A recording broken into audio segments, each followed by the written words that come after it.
সদ্রিক, আমরা শুরু করি একেবারে ছোটবেলা থেকে, যেখান থেকে মনে পড়ে। আচ্ছা, ধন্যবাদ কিবরিয়া ভাই। একেবারে শুরু থেকেই শুরু করি। আমার ফ্যামিলি ব্যাকগ্রাউন্ড দিয়েই যদি আসি, জি। আমরা migrated. My grandfather was British police SP. যখন ইন্ডিয়া এবং পাকিস্তান স্বাধীনতা লাভ করে, তো তখন তাকে চয়েস দেওয়া হয়েছিল তিনি কোথায় যাবেন। তো উনি মুসলিম এবং বাঙালি হিসাবে উনি ইস্ট পাকিস্তান চয়েস করেছিলেন। আচ্ছা। তো সেখান থেকে আমাদের এখানে আসা। সো তারপর আমাদের এখানে আসা, এবং সব থেকে বড় কথা যেটা, আমাদের যে ইন্ডিয়াতে যে প্রপার্টিস ছিল, যা কিছু ছিল, আমরা সেখান থেকে কিছুই পাইনি, কারণ সে সময় রাইট চলছিল, আমরা সবাই জানি। সেখান থেকে বেড়ে ওঠা, এবং আমার দাদু বাড়ি অনেক বড় ফ্যামিলি। আমার বাবারা 10 ভাই 2 বোন, এবং আমার বাবা তৃতীয় সন্তান। আমার বড় চাচা উনি এখনো অব্দি পাকিস্তানে আছেন, কারণ তখন ইস্ট পাকিস্তানে এডুকেশন সিস্টেমটা একটু বৈরিতা ছিল। আচ্ছা। যার কারণে উনি বিএসসি ইঞ্জিনিয়ারিং করার জন্য ওখানে গিয়েছিলেন, এবং ওখান থেকে আর উনি ফেরত আসেননি। তো দেন বাংলাদেশ যখন স্বাধীনতা অর্জন করলো, তারপর আমার দাদু রিটায়ার্ড করলেন পুলিশ থেকে। তারপর আমরা জানি যে যুদ্ধ বিধ্বস্ত দেশগুলোতে কিছু ব্রিটিশ কোম্পানি বা বাইরের কোম্পানি আসে সহযোগিতা করার জন্য। একটা কোম্পানি আসছিল, সেখানকার উনি অ্যাডমিনিস্ট্রেটিভ অফিসার হিসেবে কাজ করেন। আমার বাবা সন্তানদের মধ্যে তৃতীয়। আমার বাবা 1974 সালে ঢাকা মেডিকেল কলেজ থেকে এমবিবিএস করেছেন, এবং আমার মা রাজশাহী ইউনিভার্সিটিতে এলএলবি করেছেন। এবং বাবা মার বয়সে ডিফারেন্স অনেক বেশি, এবং যদি বলতে হয় আমি লেট চাইল্ড তাদের। ওকে। আমার বড় ভাই আছে আমার থেকে 5.5 বছরের বড়, এবং আমাদের এডুকেশন সিস্টেমটা একেবারে বাবা মার হাত ধরেই শুরু হয়েছে। আমরা এখনকার মতো যে কোচিং বলবো বা নার্সারি, প্লে গ্রুপ, এগুলো পড়ি নাই। আমরা একবারে ক্লাস 1 থেকেই শুরু করেছি। এবং সব থেকে যেটা অবাককর বলবো না, কারণ আমার বাবা যেহেতু গভর্নমেন্ট জব করতেন, আমাদের বিভিন্ন মফস্বল শহরে থাকা লেগেছে। এবং আমরা 4 বছর বয়সে একবারে 1-এ পড়েছি, কিছুক্ষণ আগে যেটা বললাম। তো ভাইয়া যেহেতু আমার থেকে বয়সে বেশ বড়, ওর প্রাইমারি শেষ হলে আমি স্কুলে গেলাম। ওকে। তখন থেকেই আমার ভেতরে, এখন আমি বুঝি, তখন বুঝতাম না, আমার চাহিদাগুলো একটু অন্যরকম ছিল, আমার চাওয়া পাওয়াগুলো একটু অন্যরকম ছিল, আমার পছন্দটা একটু অন্যরকম ছিল। দেখা যাচ্ছে ভাইয়া যাচ্ছে ক্রিকেট খেলতে, আমার ক্রিকেট খেলতে ভালো লাগছে না। পাড়ায় আমার সমবয়সী যে মেয়েগুলো আছে, আমি ওদের সাথে খেলা করতে পছন্দ করছি। এবং যেহেতু আমার মায়ের কোনো মেয়ে নেই, মা কিন্তু আমাকে ওইভাবেই গড়ে তুলেছে। ওইভাবে বলতে একটা মেয়ের মতো করে না, আমার মা চেয়েছে যে তুমি সবকিছু পারবে, ঘরের কাজও পারবে, এবং তুমি একজন সুপুরুষও হবে। এটা সব বাবা মারই এক্সপেকটেশন থাকে। যাই হোক, তো আমি বড় হচ্ছি, তখনও বোধহয় আমি স্কুলে যাইনি। আমার তখন যদি আমি একটু বৈজ্ঞানিক ভাষায় বলি, সিগমন্ড ফ্রয়েডের সর্বরতিবাদের যে একটা তত্ত্ব আছে, শিশ্ন পর্যায়ে মানে অনুভূতিটা আমি বুঝতে শিখেছি। আমার ঠিক সামনের বাসায় একটা ছেলে থাকতো, আমার থেকে বেশ বড়। তো ওদের বাসায় যেতাম, খেলা করতাম, ভালো লাগতো। এবং তখন থেকেই সে আমাকে, এখন বুঝি, আই এম সরি টু সে, আমি অ্যাবিউজড হয়েছিলাম তার দ্বারা। কিন্তু তখন তো বুঝতাম না, ভালো লাগতো, কারণ শরীরে অনুভূতিটা তখন আমি পেতে শুরু করেছি।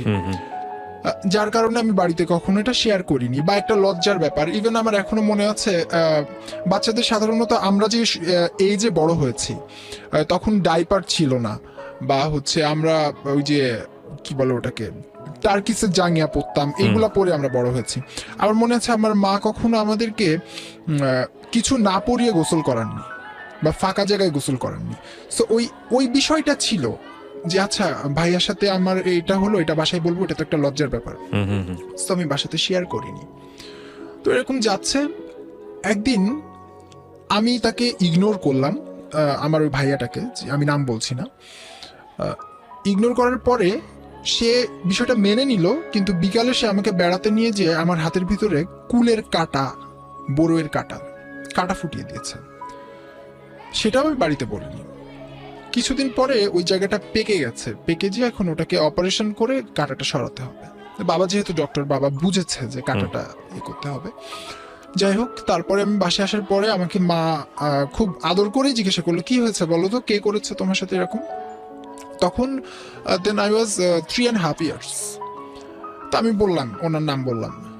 তো মা ওনাকে সুন্দর করে ডেকে বললো যে বাবা, ও তো অনেক ছোট, তুমি এগুলা কেন করো ওর সাথে?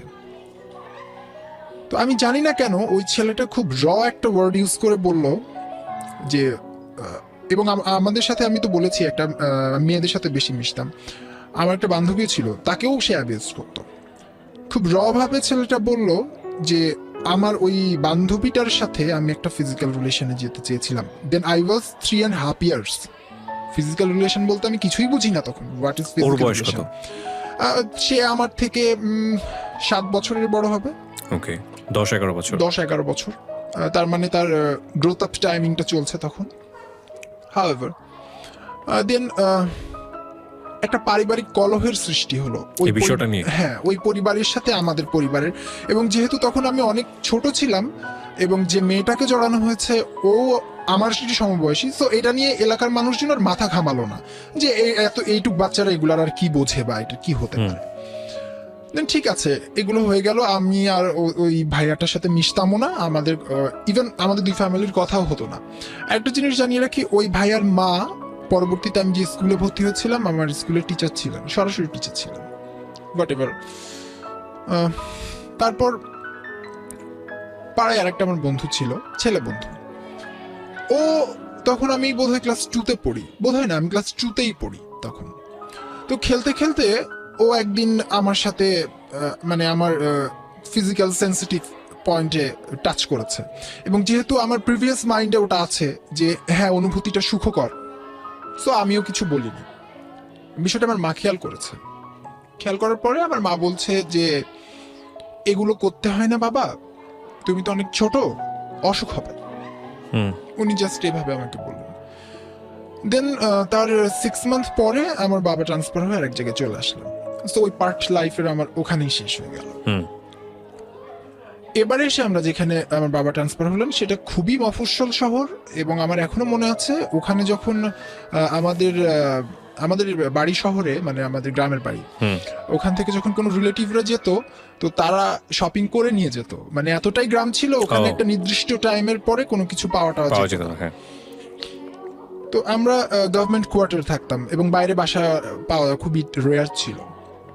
তো ওখানে হয়েছে কি, ওখানে আমি অ্যাবিউজড হই নাই, বাট আমার ভিতরে যে একটা ফিমেলিটিক অ্যাটিটিউড, তখন আমি 2 থেকে 3-তে উঠছি, দ্যাট মিনস আমি ধীরে ধীরে বড় হচ্ছে, সেই বিষয়টা বেড়ে যাচ্ছে। আমি কিন্তু বুঝছি না, কারণ তখন আমার বোঝার মতো বয়সও হয় নাই। কনশাস, প্রি কনশাস কিংবা সাবকনশাস কোনো মাইন্ডই তৈরি হয় নাই আমার তখন অবধি। আমার হাঁটা চলাটা একটু মেয়েলি। আমি স্কুলে যাওয়ার আগে আমার এখনো মনে আছে, আমি খুব হার্ড পারফিউম ইউজ করতাম। আমি মায়ের ন্যাচারাল কালার লিপস্টিক ইউজ করতাম, মুখে পাউডার দিতাম, কেন সুন্দর দেখাবে। এবং তখন থেকে স্টিল নাও আমি এটা এখনো বলছি, আমি জানি না বলা ঠিক হবে কিনা, আমি সুন্দরের জন্য অসাধারণ পাগল। আমি সুন্দরের জন্য সবকিছু করতে পারি। সেটা শুধুমাত্র শরীরই সুন্দর না, জাগতিক সুন্দর না, এভরিথিং। আপনার স্টুডিওটা অনেক সুন্দর এবং এই সুন্দরের প্রেমে পড়ে আমি অনেক কিছু করতে পারি, এই ধরনের। যাই হোক, তো তারপর ওখানে আমার আরেকটা বন্ধু হলো, ওর বাবা মা দুজনই আমার বাবার কলিগ। তো ওকে আমার অ্যাজ এ ফ্রেন্ড ভালো লাগতো এবং অ্যাজ এ ফ্রেন্ড আমি চাইতাম ওকে, ছেলে বন্ধু। এবং আমি ফার্স্ট পার্টের পরে এখন থেকে সেকেন্ড পার্টে যাদের কথা বলবো, তাদের নাম এবং পরিচয় বলবো না, কারণ তারা এখন বাংলাদেশের অনেক গুরুত্বপূর্ণ স্থানে দায়িত্ব পালন করছে, কর্তব্য পালন করছে। তো আমি চাইতাম যে ও আমার ফ্রেন্ড হোক, আমাদের একটা ফ্রেন্ডশিপ হোক, কিন্তু ফিজিক্যাল নিডস ছিল না, জাস্ট ফ্রেন্ডশিপ। তো ফ্রেন্ডশিপ হলো। আমার মনে আছে আমরা দুজন একই স্কুলে পড়তাম।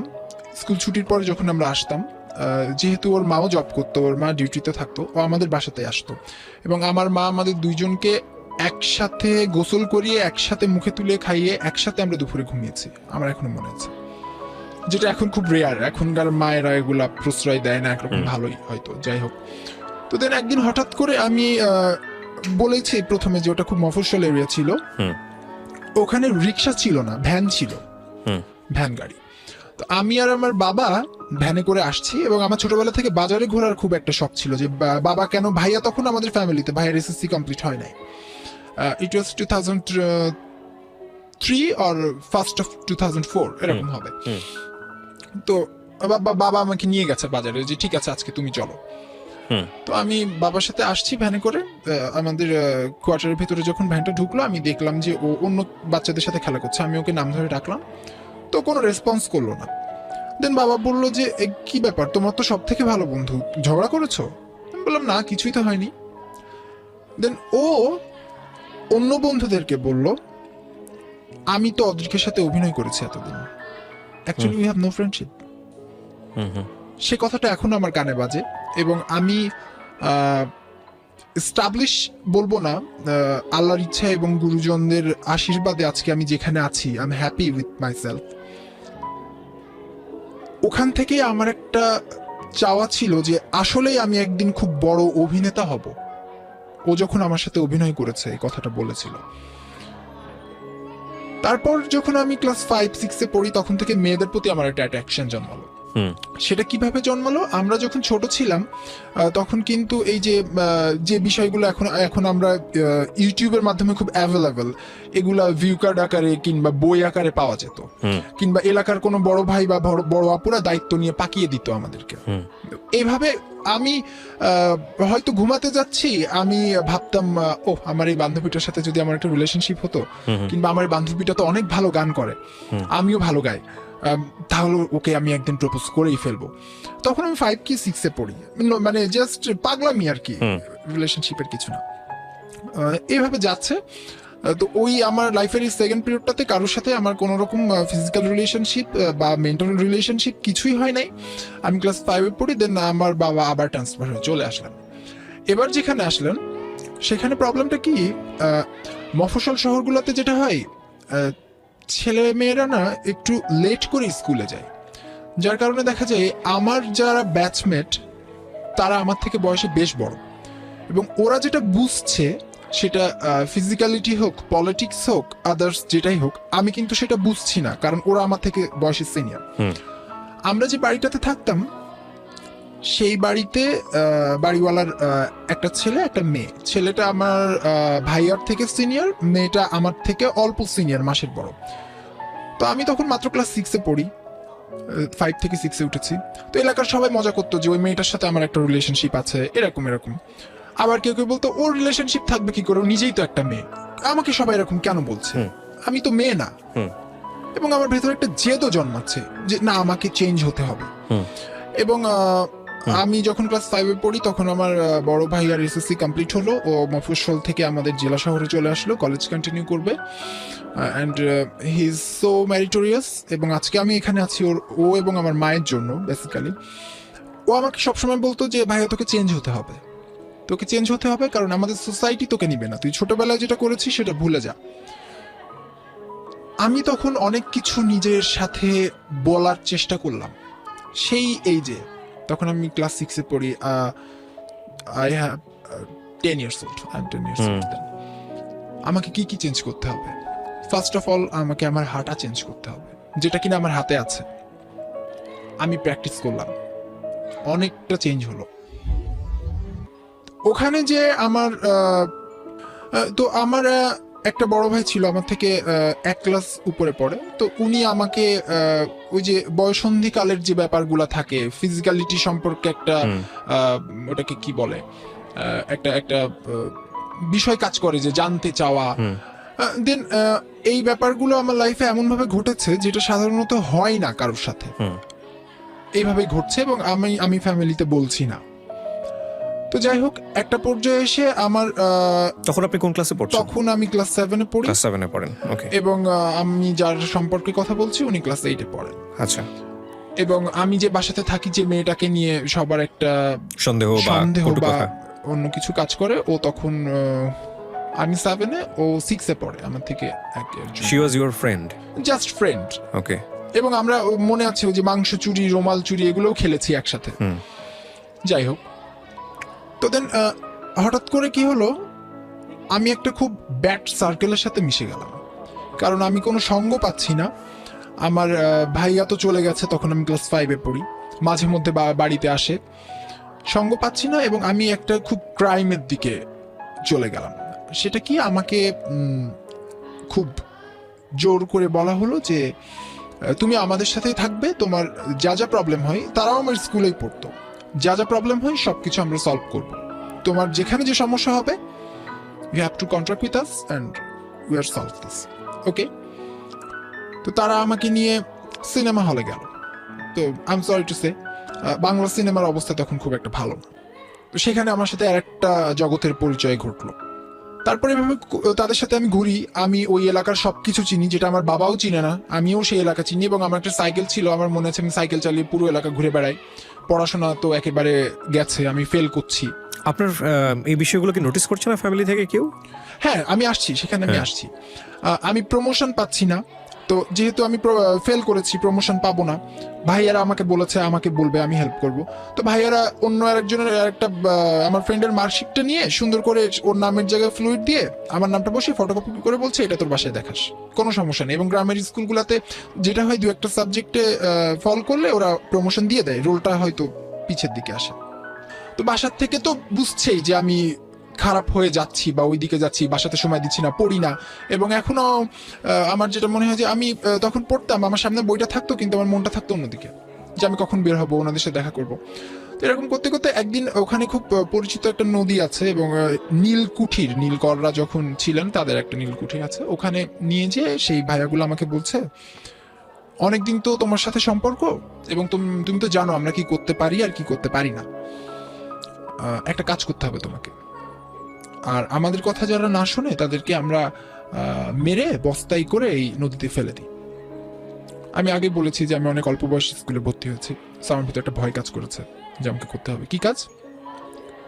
তুমি যে বাড়িতে থাকো ওই বাড়ির বাড়িওয়ালার, মানে ওরা ওই বাড়ির বাড়িওয়ালারা ওই এলাকায় খুব রিনাউন্ড পার্সন ছিল আর কি, খুব রিচ পার্সন ছিল। ওই বাড়ির বাড়িওয়ালার ছেলে যে ফোনটা ইউজ করে, ওই ফোনটা তুমি আমাদেরকে এনে দেবে। কিভাবে এনে দেবে আমি জানি না, মানে এটা যে চুরি, সেটা সেটা সেটা কিন্তু আমি বুঝতে পারছি যে এটা অপরাধ বা এটা অন্যায়, কিন্তু ওই ভয়টা আমার ভিতরে কাজ করছে এবং আমি ফ্যামিলিতে শেয়ার করতে পারছি না।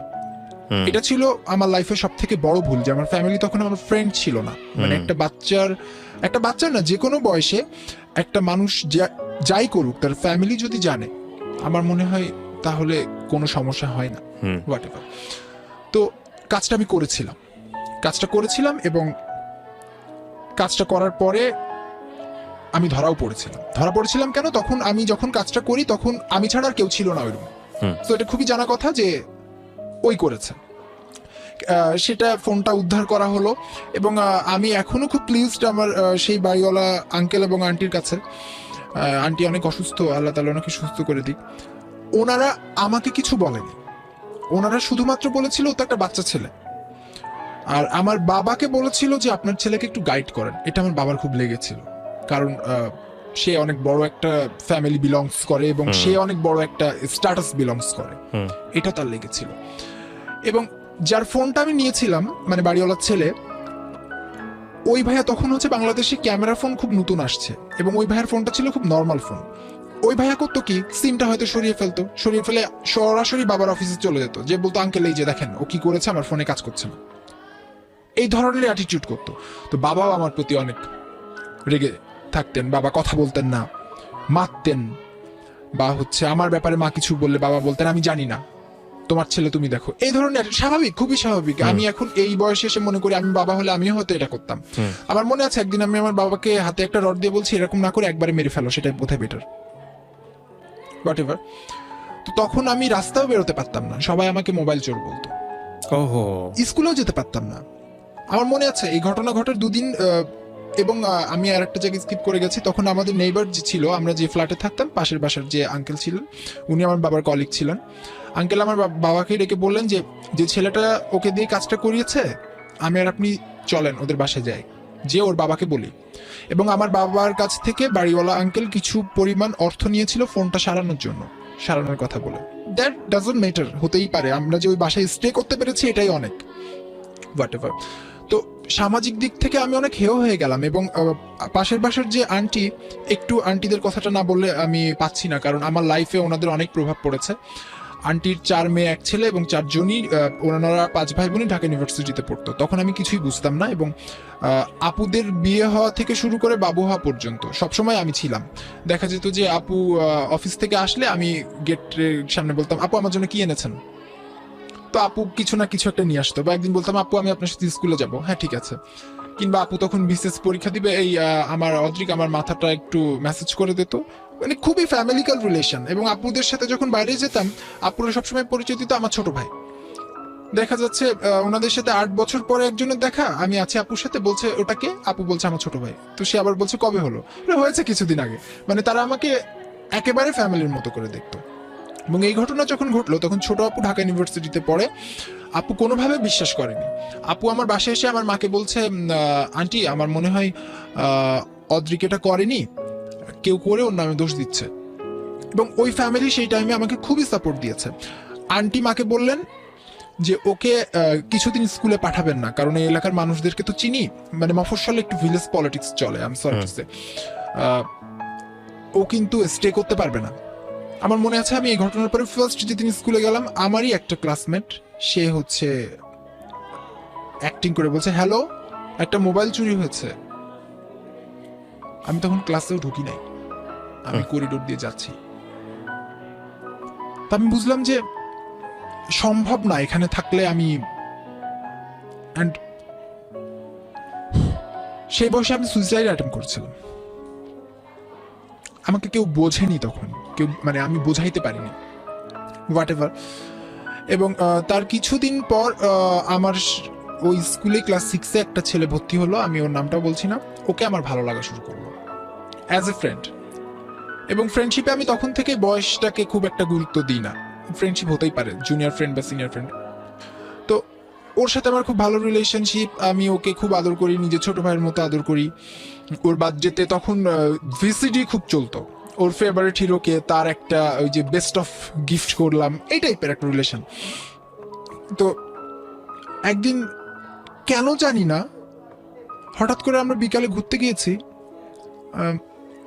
ওর সাথে আমার একটা ঘনিষ্ঠতা জন্মালো। সেটা পুরোপুরি ঘনিষ্ঠতা বলবো না, ও তো অনেক বাচ্চা, ও সেটা খুব পজিটিভলি নিয়েছে, আমিও পজিটিভলি নিয়েছি।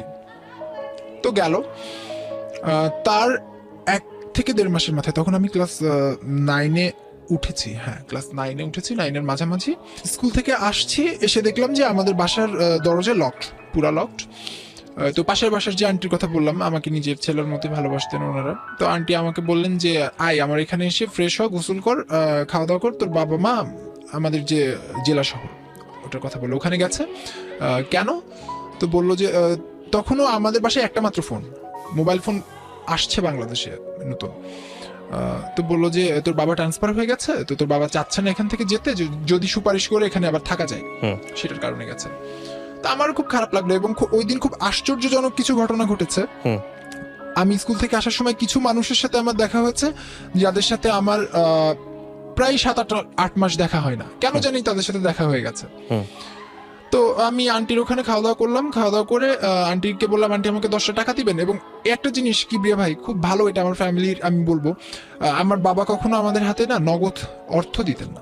আচ্ছা, যেটা প্রয়োজন চাইলে কিনে দিতেন, কিংবা বলতেন তোমার মাকে বলবে, কখনোই আমাদের হাতে টাকা দিতেন না।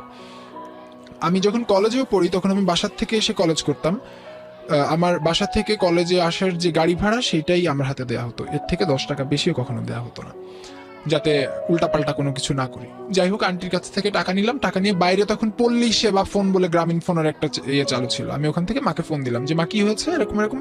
আমার মাথায় টেনশন কাজ করছে তখন, কারণ তখন আমার দিদান বেঁচে আছে এবং তার খুবই বাজে অবস্থা, any time she can die, এরকম একটা অবস্থা। তো মা বললো যে কোনো সমস্যা নেই, আন্টির ওখানে থাকো, আমরা চলে আসছি, চলে এসে তোমার সাথে সবকিছু বলবো। ঠিক আছে, আমি আন্টির ওখানে থাকলাম। মা এসে বললেন যে এরকম আমরা তো, তোমার বাবা ট্রান্সফার হয়ে গেছেন এবং স্ট্যান্ড রিলিজ উইদিন 7 days বাবাকে জয়েন করতে হবে। তো ঠিক আছে, আমারও খারাপ লাগছে, কারণ ওখানে ক্লাস 6 to 9 মানে একটা গ্রোথ আপ, মানুষের গ্রোথ আপ এইজের একটা খুব বড় পর্যায়ে, ওখানে খারাপ লাগছে। কিন্তু আমি প্রকাশ করছি না, কারণ ওই যে একটা বাইরে বেরোতে পারি না, সামাজিক ভাবে হেও, কেউ মেশে না, কেউ কথা বলে না। এলাকা সবাই জানে ছেলেটা খারাপ। ইভেন আমার মনে আছে আমি যে স্যারের কাছে পড়তাম, সেই স্যার, আমি পড়তাম বলে যে ছেলেগুলো আমাকে দিয়ে ক্রাইমটা করিয়েছিল, তারাও ওই স্যারের কাছে পড়া শুরু করলো এবং বেশি উৎকোচ দিয়ে পড়া শুরু করলো। এবং আমি, স্যার একদিন আমাকে বললো মোবাইলটা কে চুরি করেছিল। তিনি আমার শিক্ষক, আল্লাহ পাক আমাকে ক্ষমা করুন, তাকে আমি শ্রদ্ধা করি, একদিন হলেও তিনি আমাকে পড়িয়েছেন। কিন্তু শিক্ষক হিসেবে একটা ক্লাস 7-এর ছেলের কাছে এটা জিজ্ঞেস করাটা খুবই হিউম্যালিটিং এখন এসে মনে হয়। তো আমি মাকে এসে বললাম যে মা, স্যার না এই কথা বলেছে। তো আমি যে কয়দিন পড়েছিলাম, মা সেই কয়দিনের টাকাটা স্যারকে দিয়ে এসে বললেন যে আপনি এভাবে না বললেও পারতেন। এবং আমার মনে হয় এপাড়া সবাই জানে আমরা কেমন বা আমার ছেলে কেমন। এখন আমার মনে হয় আমি অনেক স্টুপিড ছিলাম, মানে আমার গ্রোথ আপটা ওই বয়সের অনুযায়ী হয়নি তখনও। তো দেন আমরা আরেক জায়গায় ট্রান্সফার হয়ে চলে আসলাম। এখান থেকে আমার লাইফটা একটা খুবই টার্নিং পয়েন্ট নিল, এবং সেটা পজিটিভলিও নিল, নেগেটিভলিও নিল। কারণ তখন আমি ক্লাস 9-এর মাঝামাঝি চলে আসছি, যেহেতু রেজিস্ট্রেশন হয়ে গেছে। দেন আমাকে বোর্ড থেকে পারমিশন নিতে হবে, এবং আমার পড়াশোনার অবস্থা খুবই খারাপ আমি বলেছি, এবং আমি চ্যালেঞ্জ করে সায়েন্স নিয়েছি যে আমি সায়েন্স পড়বো। বাসা থেকে বারবার বলছে যে না তুমি সায়েন্স পড়ো না, তুমি পারবে না, বাট আমি সায়েন্স পড়ছি। এই স্কুলে যখন ভর্তি হলাম তখন দেখলাম যে স্কুলের এরা বেশি একটা চাচ্ছে না যে আমি 9-এর মিডল থেকে কন্টিনিউ করি, তারা আন্তরিক না। টিচাররা চাচ্ছেন যে আমি ড্রপ দিই। তারা কিছুদিন আমাকে ক্লাস 9-এর সাথে কন্টিনিউ করানোর পরে আমার অবস্থাটা বুঝতে পেরেছে যে আসলে ও পারবে না। তো ঠিক আছে, আমিও মাইন্ড সেট আপ করলাম যে ওকে ডান, আমি 1 ইয়ার ড্রপই দিব। 1 ইয়ার ড্রপ দিলাম। সেখানে আমার একটা বন্ধু হয়, আমারই ক্লাসমেট, ও এখন বাংলাদেশের খুব ভালো একটা, কি বলবো, ডিফেন্সের একটা খুব ভালো জায়গায় আছে। ওর বাবা আমার টিচার ছিল, এবং আমার কালচারাল লাইনে আসা ওর বাবার হাত ধরে। আমার প্রথম গানের শিক্ষক, আমাকে প্রথম মঞ্চে উঠিয়েছেন ওর বাবা। আমি ওকে খুবই পছন্দ করতাম অ্যাজ এ ফ্রেন্ড, ও আমাকে পছন্দ করতো। এবং খুনসুটি হতো, রাগ হতো। মাঝখানে কথা হলো কি, ওর বাবা টিচার, তো বলতো যে ও টিচারের ছেলে বলে ওর রেজাল্ট ভালো হয়, কিন্তু আসলে না, হি ইজ ট্যালেন্টেড। তো ওকে ওর বাবা অন্য স্কুলে দিবে। কেন দিবে? আমি আমার হাত কাটছি, এই ধরনের পাগলামি। আমার বন্ধু চলে যাবে আমাকে ছেড়ে। তো ও হচ্ছে, আমি এই পাগলামিগুলো করছি দেখে ও কিছুদিন আমার সাথে একটা গ্যাপ তৈরি করলো। শেষে একদিন বলছে, অদ্রিক তোর উপরে না রাগ করে থাকা যায় না রে, তুই আমার বেস্ট ফ্রেন্ড। তারপরে আমরা একই বেঞ্চে বসে ক্লাস করতাম। তারপরে কোইন্সিডেন্টলি বলবো কিনা জানি না, ওর সাথে আমার একটা সম্পর্ক তৈরি হয়। এবং এটা আমরা সেভাবে মাথায়ও নেইনি, মানে ফ্রেন্ডদের মধ্যে যেরকম ফাজলামো ওই বয়সে হয়ে থাকে সেরকমই হয়তো হয়েছিল, এরকম কিছু ভাবে নিয়েছি। এবং আমার মনে আছে আমার কাজ হচ্ছে আমি স্কুলে যাব, সকালে উঠে ওদের বাসায় পড়তে যাব। আমার ফ্রেন্ডের বাবার কাছে আমি প্রাইভেট টিউশন করতাম। পড়তে যাব, তারপর স্কুলে যাব, স্কুল থেকে এসে আরেক জায়গায় টিউশনে যাব, তারপরে এলাকায় পাড়া বেড়াতে বেরোবো। মানে ওই মহল্লার ভেতরে আমার একটা খুব ফ্রেন্ড সার্কেল ছিল, এবং সেখানে আপুরা ছিল, সেই আপুদের দেখা যাচ্ছে বেবিও আছে, তারাও আমার ফ্রেন্ড। এবং আমার কিছু জুনিয়র ভাইও আছে, আমার ব্যাচমেটও আছে। ওইখানে আড্ডা দিব আর কি, দিয়ে বাড়িতে আসবো। পড়াশোনার অবস্থা খুবই খারাপ। এবং আমার ওই বন্ধুর বাবা যেহেতু আমাদের টিচার ছিল, ও আমাকে ফোন দিয়ে বলতো, তোর কিন্তু খাতার অবস্থায়, ঠিক আছে টেনশন করিস না, আমি বাড়াই দিচ্ছি। ও এগুলা করতো আর কি। তো হোয়াটএভার, ম্যাথে আমি খুবই কাঁচা। আমার এসএসসি টাইম চলে আসলো, এবং আমার মনে আছে আমি যখন এসএসসি পরীক্ষা দিব তখন আমাদের স্কুলে একটা নতুন কনস্ট্রাকশনের কাজ শুরু হবে। তো আমি বলছি যে এই বিল্ডিংটা এভাবে না করে না এভাবে করলে ভালো হতো। পাশ থেকে আমার আরেকটা ক্লাসমেট বললো, ওটা তুই করাস, তুই তো সারা জীবনই থাকবি, তুই কি জীবনে এসএসসি পাস করতে পারবি বলে তোর মনে হয়? হোয়াটএভার, আমি ওটা মাথায় নিলাম না। টেস্টের রেজাল্ট বের হলো, তখন এমসিকিউ, এখনো বোধহয় আছে এমসিকিউ আছে। এমসিকিউতে ফিজিক্সে আমি 1 মার্কস কম পেলাম, যার কারণে আমি ফেল করলাম। কিন্তু ম্যাথে পাস করেছি, আর হায়ার ম্যাথে ফেল করেছি। হায়ার ম্যাথ ওয়াজ 4 সাবজেক্ট, সো এটা কাউন্টে আসে নাই। তখন আমি কি করব? আমি ফার্স্টে হচ্ছে গেলাম আমার ওই ফ্রেন্ডের বাসায়। তো আমাকে বললো যে আমি যতদূর জানি তুই ফেল করেছিস, তুই স্কুলে যা, যোগাযোগ কর। এবং আমার আরো কিছু ফ্রেন্ড ছিল, তারা আমাকে বলছে না তুই ফেল করিস নাই, তোর কোনো টেনশন নেই, তোকে পরীক্ষা দিতে দিবে। এই কথা বলে ওরা হচ্ছে আমার বাসায় আসছে, আমার ওই ফ্রেন্ডগুলা। ওকে। এসে আমার বাসায় খুব মজ মাস্তি করছে এবং মা জিজ্ঞেস করেছে যে অদ্রিকের কি অবস্থা। ওরা বলেছে যে হ্যাঁ ও তো পাশ করেছে। সরি। দেন আমি বাসায় আসার পর সিদ্ধান্ত নিলাম যে না, এটা তো বাড়িতে কোনোভাবে জানানো যাবে না, এটা গোপন করতে হবে যেভাবেই হোক, এবং আমাকে এসএসসি পরীক্ষা দিতেই হবে। তা আমি কি করলাম, আমি আমার মায়ের ভয়েসে হেডমাস্টারকে ফোন দিলাম। ফোন দিয়ে বললাম যে ওকে যদি পরীক্ষা না দিতে দেন, ওর বাবা তো খুব রাগী, মানে খুব ইমোশনালি একটা ব্ল্যাকমেল করলাম। তো হেডমাস্টার সাহেব বললেন যে ঠিক আছে, তাহলে 500 টাকা জামানত দিতে হবে, ও যদি পাশ করে টাকাটা ফেরত দিব। খুব কষ্টে শিষ্টে 500 টাকা জোগাড় করলাম এবং অনেস্ট ওয়েতে, আত্মীয় স্বজন বন্ধু বান্ধব, তখন 500 টাকা মানে অনেক কিছু আমার কাছে। ঠিক আছে, আমি পরীক্ষা দিব। এবং তখন থেকে আমার মনে আছে আমি একেবারে লেগে পড়লাম, এবং আমি একজন খুবই শ্রদ্ধেয় শিক্ষক পেয়েছিলাম, খুবই প্রবীণ শিক্ষক, স্যার এখনো আছেন। স্যার আমাকে বলেছিল যে তোর যে লেভেল, সেই লেভেল থেকে তোর ম্যাথে এক্সট্রা জ্যামিতি করার কোনো দরকার নাই, তুই A+ পাওয়ারও তোর দরকার নাই, তুই ভালো রেজাল্ট করবি, আমি যেগুলো বলবো তুই সেগুলাই করবি। স্যার আমাকে টেস্ট পেপারে দাগিয়ে দেন এবং আমি ম্যাথ করে যাই আমার এসএসসি পরীক্ষা হলো। এর মধ্যে আমার রিলেটিভস ওনারা বোর্ড অফিসে জব করে। তো 3 দিন আগে আমি ফোন দিয়ে বললাম যে আপু আমার রেজাল্টটা কি একটু জেনে দেওয়া যায়? তো বললো আচ্ছা রোল পাঠালাম, ওরা বলেছে A+। আমি তো মহা আনন্দে আছি, A+ পেয়েছি। তো যেদিন রেজাল্ট দিবে আমি মিউজিক ছেড়ে খুব নাচ গান করছি যে আজকে রেজাল্ট দিবে A+, এটা একটা অ্যানাউন্সমেন্ট। আমার রেজাল্টের সময় যারা A+ পেয়েছে তাদের নাম বলছে, আমি ওয়েট করছি আমার নাম কেন বলে না। এরপরে যারা A গ্রেড পেয়েছে তাদের নাম যখন বললো, তখন ফার্স্টে আমার নাম বললো, আই ওয়াজ গট 4.88। আমি কাঁদতে কাঁদতে বের হয়ে গেলাম এবং আমি রেল লাইনে যে ওয়েট করলাম, ট্রেন আসলে আমি সুইসাইড করবো। এবং এলাকার লোক সবাই জানে ছেলেটা ফেল করেছে, কারণ এসএসসি পরীক্ষার রেজাল্টের পরে কাঁদতে কাঁদতে একটা ছেলে যাচ্ছে, মানে সে ফেল করেছে। এবং আমার যে বেস্ট ফ্রেন্ডটা ছিল, যার কথা বলছিলাম, ও গোল্ডেন জিপে 5 পেয়েছে। ও আমার ওই অবস্থা দেখে ও আর ওয়েট করে নাই, ও আমাদের বাসায় চলে গেছে সোজা। আমি কিছুক্ষণ রেল লাইনে কান্নাকাটি করে বাসায় যেয়ে খুব কাঁদছি, খুব বাজেভাবে কাঁদছি। তো মা আসছেন আমাকে সান্ত্বনা দিতে। বাবা বললেন যে ছেড়ে দাও, কিছু বলো না, কিছুক্ষণ পরে এমনি ঠান্ডা হয়ে যাবে।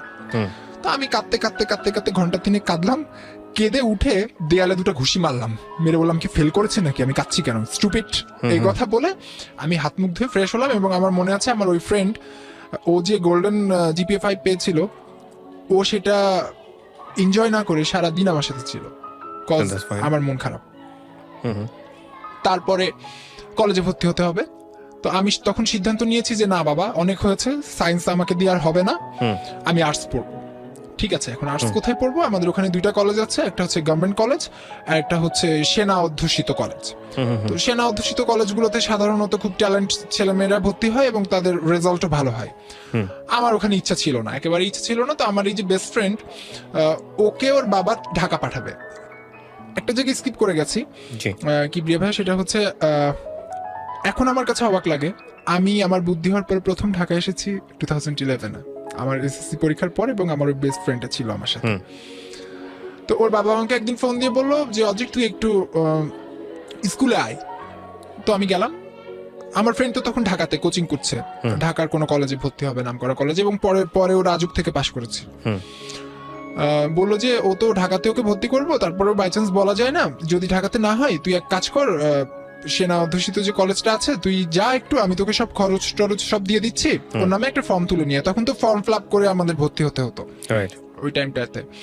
তো আমি বাসাতে এসে মাকে বললাম, মা বললো আচ্ছা ঠিক আছে, তোমার স্যার যখন তোমাকে বলেছে তুমি যাও। আর ভাইয়া তখন বাসাতে, ভাইয়া বললো যে ভাই আমাকে দাদা ডাকে বা দাদু ডাকে, বললো দাদু তাহলে তুই এক কাজ কর, তোর জন্য একটা ফর্ম তোল, সমস্যা কি, যাচ্ছিসই যখন তুলে নিয়ে আয়। তো ঠিক আছে, আমি ফর্ম তুলে নিয়ে আসলাম এবং আমার চান্স হয়ে গেল এবং আমি মহা খুশি। কোন কলেজে ভর্তি হলেন? আমি সেনা অধ্যুষিত কলেজ, আমার এলাকার ক্যান্টনমেন্ট পাবলিক কলেজ আমি ভর্তি হয়ে গেলাম এবং আমার লাইফটা নতুন করে শুরু হলো, একেবারে সবকিছু নতুন। আমার ওই ফ্রেন্ড তো ভর্তি হলো না এবং গভর্নমেন্ট যে কলেজের ফর্ম তুলেছিলাম সেখানেও চান্স পেলাম। আমি আর্টস গ্রুপে আসলাম। তো আমি তো আগে থেকেই জানি যে আমার বেসটা খুব খারাপ, আমি খুব ব্যাড স্টুডেন্ট, এরকম একটা ব্যাপার স্যাপার আছে।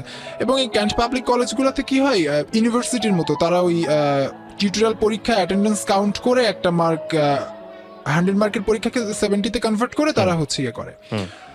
তো ফার্স্ট যখন আমাদের ইংরেজি টিচার আসতেন ওনারা ইংলিশে কমিউনিকেট করতেন এবং আমি স্পিকিং ইংলিশে মোটামুটি ভালোই ছিলাম, আমিও তাদের সাথে কমিউনিকেট করতাম। তো আমার ব্যাচমেটরা মোটামুটি জানতো যে আমি খুব ভালো স্টুডেন্ট, এবং তখন থেকে আমি নিজেই একটা প্রতিজ্ঞা করলাম যে আমি আর কারোর সাথে ফ্রেন্ডলি অ্যাটিটিউড করব না, খুব ইন্ট্রোভার্ট হয়ে থাকবো।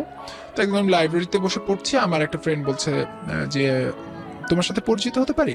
তো আমি পরিচয় দিয়ে বললাম যে আমি না একটু এরকমই, কারোর সাথে কথা বলি না, কম কথা বলি। তো ওরা এখন আমাকে মাঝে মধ্যে ফোন দিয়ে এটা বলে খোটা দেয় যে আমি না এরকমই কম কথা বলি, ফাটে। তো ফ্রেন্ডশিপ হলো। ফার্স্ট আমাদের যে ক্লাস টেস্ট হলো বাংলাতে, স্যার এসে বললেন 2 জন মানুষ ছাড়া সবাই তোমরা ফেল করেছো। কি হবে এখন? বাসায় তো ফোন দিবে, ক্যান্ট পাবলিক কলেজ। যে 2 জন মানুষ পাশ করেছে তার মধ্যে একজন অদ্রিক। আমি তো পুরো অবাক, আমি পাশ করেছে আর সবাই ফেল করেছে। আর একটা মেয়ে ছিল। I was too much happy. বাসায় বললাম, বাসায় সবাই খুব খুশি। এর মধ্যে একটা মেয়ের সাথে আমার আলাপ হলো বাজারের মধ্যে। ও আমার ক্লাসমেট, আমরা একই সাথে ক্লাস করতাম।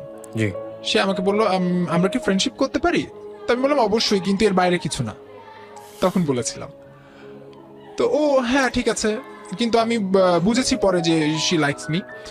এবং আমার মনে আছে একদিন ঈদের সময় আমার বাসা থেকে আমার কলেজ ছিল 40 কিলোমিটার, এবং আমি পাবলিক ট্রান্সপোর্টে আসা যাওয়া করতাম। ঈদের দিন ও চলে আসছে আমাদের বাসাতে, আমাদের বাসায় ঈদ করতে, এবং পরবর্তীতে জানতে পারলাম শি ওয়াজ ম্যারিড, এবং ওর হাজব্যান্ড প্রশাসনের একজন বড় কর্মকর্তা, এবং ওর বাবাও আর্মির একজন বড় কর্মকর্তা।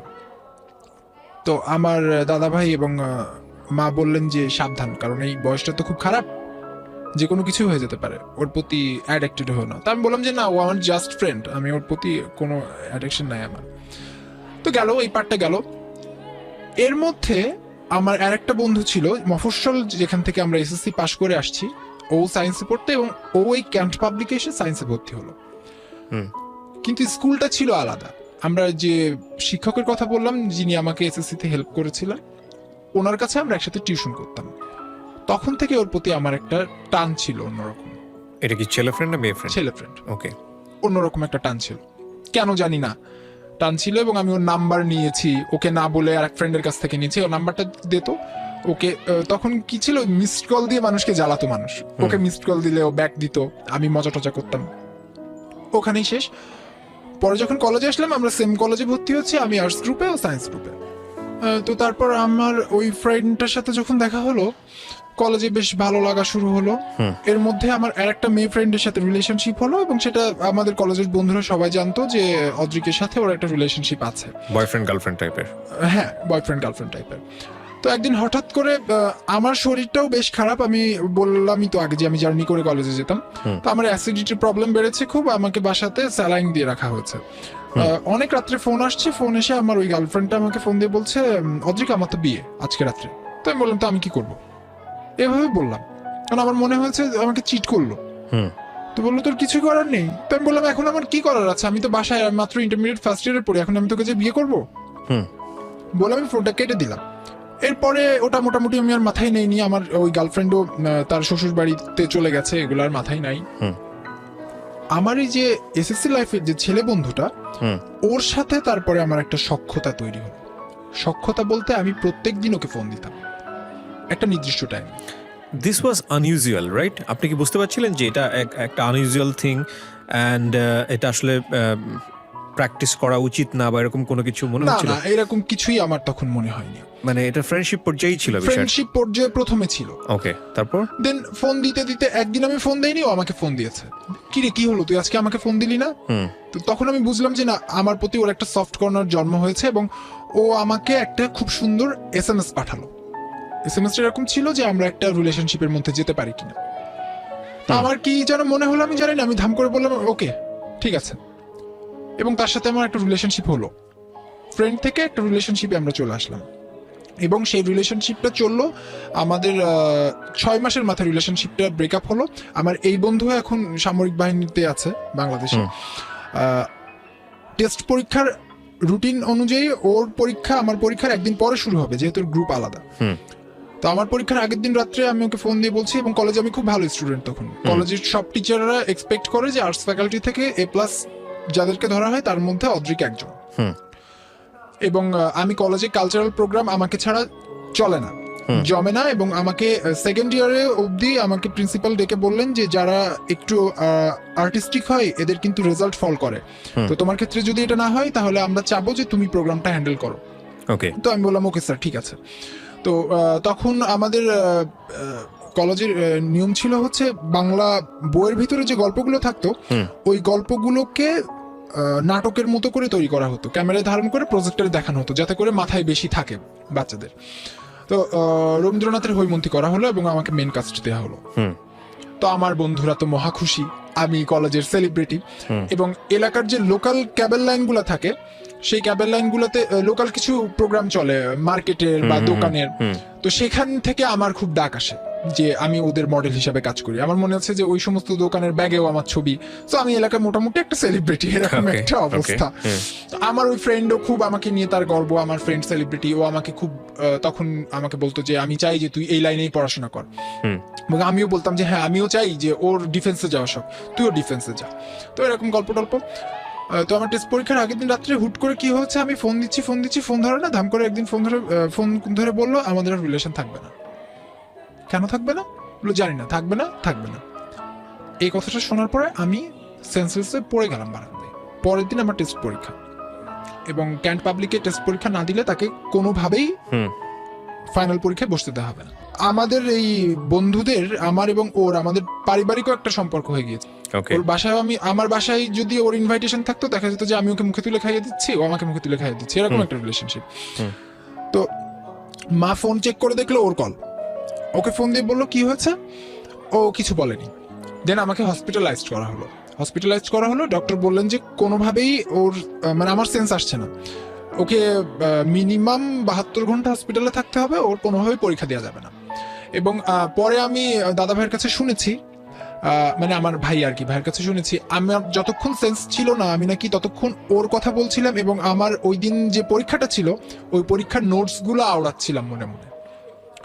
সকালবেলা মা বাসায় গেছে, ভাইয়া আমার জন্য খাবার আনতে গেছে, আমার তখন সেন্স আসছে এবং আমার মনে পড়েছে আমার তো আজকে পরীক্ষা।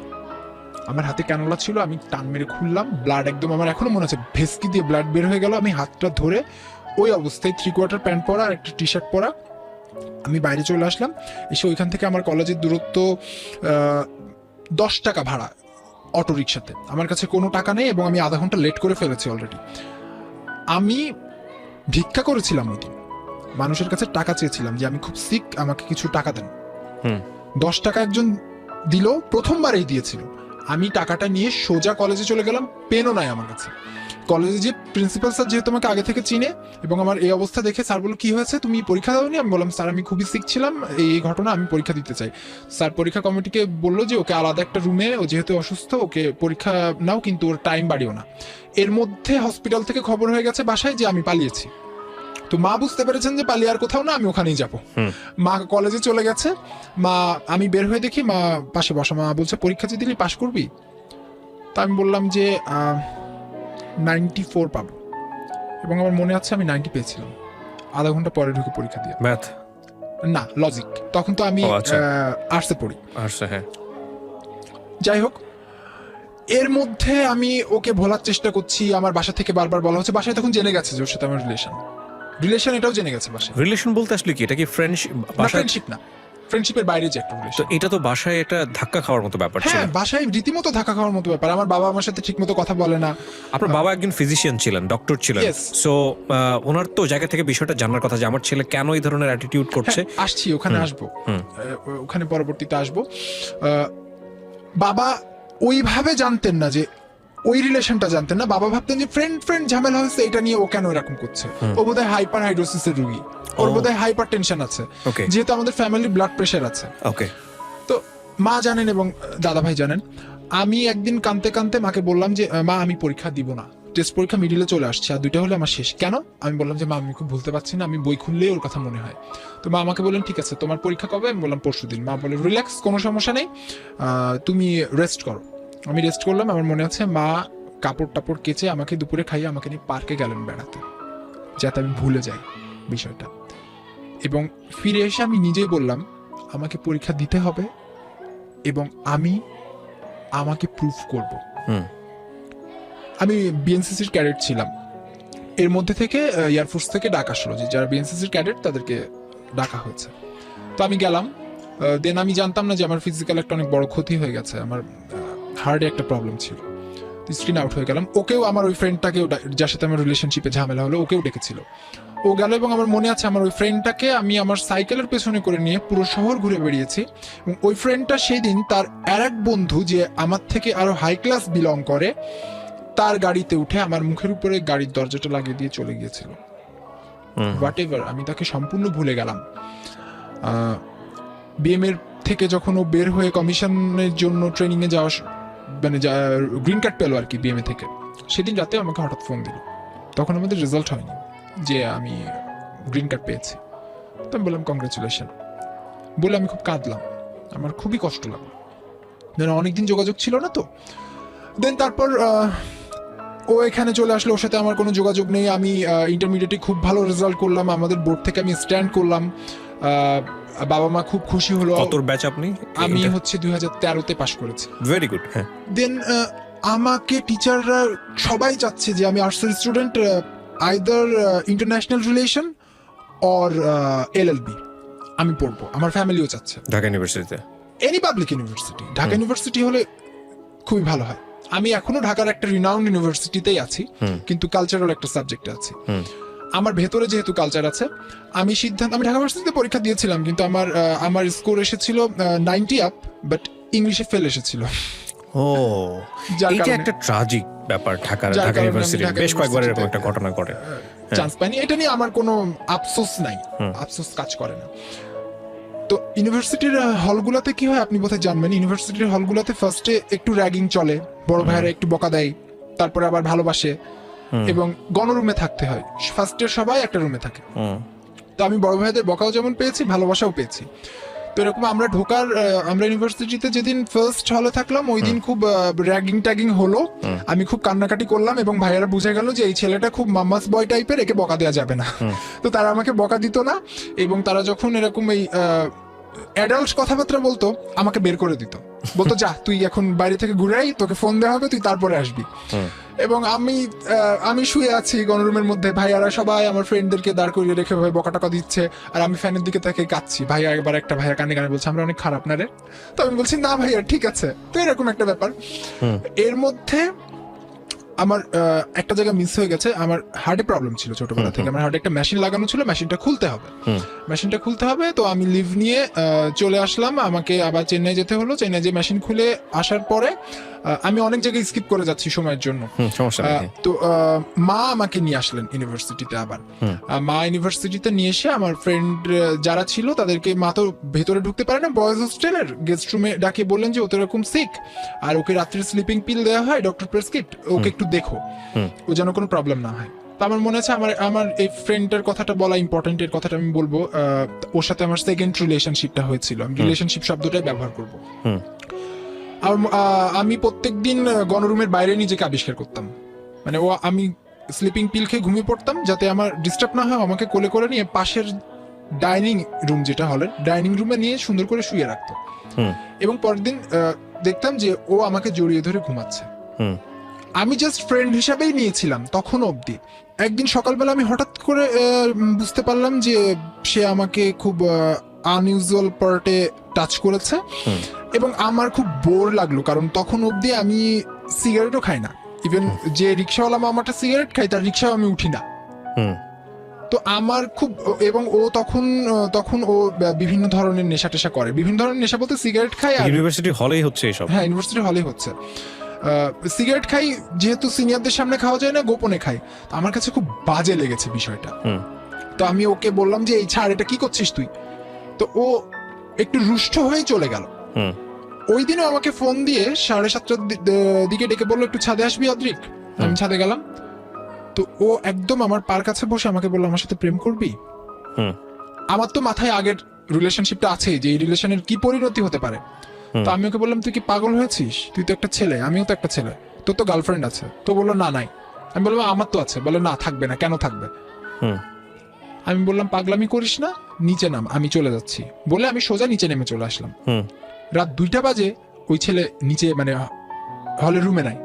তখন আমার মাথায় একটা টেনশন কাজ করছে যে ও যদি কিছু করে। তো আমি উপরে গেলাম, উপরে যে দেখি ঝুমিয়ে বৃষ্টি হচ্ছে এবং ও ছাদে ওইভাবে দাঁড়িয়ে আছে নিচের দিকে তাকিয়ে। দেন আমি বললাম আচ্ছা ঠিক আছে, তুই যেটা বলেছিস সেটা আমরা না হয় পরে ভেবে দেখবো, তুই এখন রুমে চল। যেহেতু একটা সফট কর্নার ছিল, ও আমাকে কেয়ার করতো, আমার একটা সফট কর্নার ছিল ওর প্রতি। দেন ওর সাথে আমার একটা রিলেশনশিপ তৈরি হয় এবং ছেলেটা অ্যাডাকশনের এমন একটা পর্যায়ে চলে যায় কিবরিয়া ভাইয়া, আমার মনে আছে ও একদিন 3:30টার সময় রুমে আসছে, রুমে এসে আমাকে বলছে অদ্রিক আমার ক্ষুধা লেগেছে। তো আমি ওকে আমাদের ইউনিভার্সিটিতে অনেক রাত পর্যন্ত একটা জায়গা আছে, ওখানে বেশ আপনি গরম সিঙ্গারা পরোটা এগুলো খেতে পারবেন।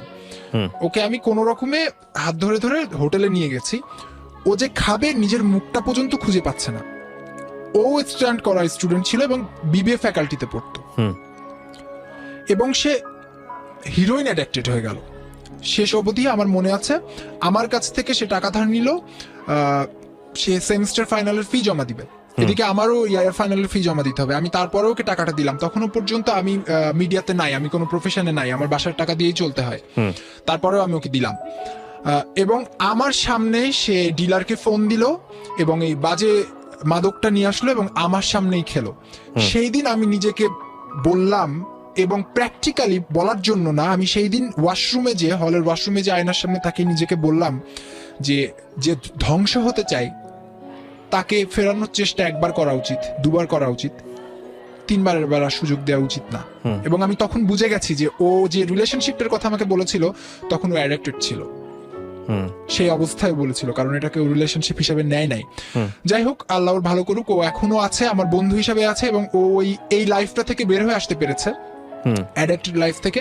কিন্তু ওর লাইফে সবচেয়ে ট্র্যাজিক ঘটনা যেটা, সে এত ভালো ছাত্র হয়ে একটা পাবলিক ইউনিভার্সিটিতে পড়ার সুযোগ পেয়েও স্টুডেন্টশিপটা হারিয়েছে। ওকে ওকে, এটা গেল থার্ড পার্ট আমার লাইফের। তারপরে আমার জীবনে একটা অনেক বড় পরিবর্তন আসে, সেটা হচ্ছে বাংলাদেশের সাংস্কৃতিক অঙ্গনে, আমি সরাসরি বলবো না, একটা রেভুলেশন আসে। সেই রেভুলেশনের একজন মানুষগুলোর মধ্যে একজন আমি, এবং সেই স্টেজ পারফরমেন্সের 65টা শোয়ের পারফর্মার আমি, এবং আমার সৌভাগ্য হয়েছে বাংলাদেশকে রিপ্রেজেন্ট করার ওয়ার্ল্ডে। বাংলাদেশ শিল্পকলা একাডেমি আপনি ওখানে নাচতেন? না, তাহলে I was a puppeteer and voice artist. Okay okay, Still now I am. তো আমার সুযোগ আসলো, আমি প্রথমবারের মতো দেশের বাইরে গেলাম, গভর্নমেন্ট থেকে আমাদের টিমকে পাঠানো হলো। তো এটা আমার লাইফের অনেক বড় একটা মোড় ঘুরিয়ে দিল এবং একটা অ্যাচিভমেন্ট নিয়ে আসলো আমার লাইফে, অনেক বড় অ্যাচিভমেন্ট। এবং তখন আমি ওটা নিয়েই বিজি, আমি ক্যারিয়ারের দিকে যাচ্ছি, ক্যারিয়ারের দিকে আগানো শুরু করছি। তখন আমি 4th ইয়ারে মাঝখানে অনেক কিছু স্কিপ করে গেছি টাইমের জন্য, এর মধ্যে অনেক কিছু ঘটেছে। ইউনিভার্সিটিতেও আমার 2টা মেয়ের সাথে রিলেশনশিপ হয়েছে, তার মধ্যে একটা মেয়ে আমার সাথে থাকেনি, কারণ আমি তার সাথে রিলেশনশিপে যাই নাই, এই কারণেই সে আমার সাথে থাকেনি। আর একটা মেয়ে আমার সাথে রিলেশনশিপ করেছে, পরবর্তীতে আমি জানতে পেরেছি সে ম্যারিড, এবং সে শুধু আমার সাথে না, ইউনিভার্সিটির অনেক ছেলের সাথেই সে রিলেশনশিপে আছে। দেন আমি আমি ইউনিভার্সিটি 4th ইয়ারে, তখন হচ্ছে আমার 4th ইয়ার ফাইনাল চলছে। ফার্স্ট ইয়ারের একটা ছেলে ফাইন আর্টসে পড়ে।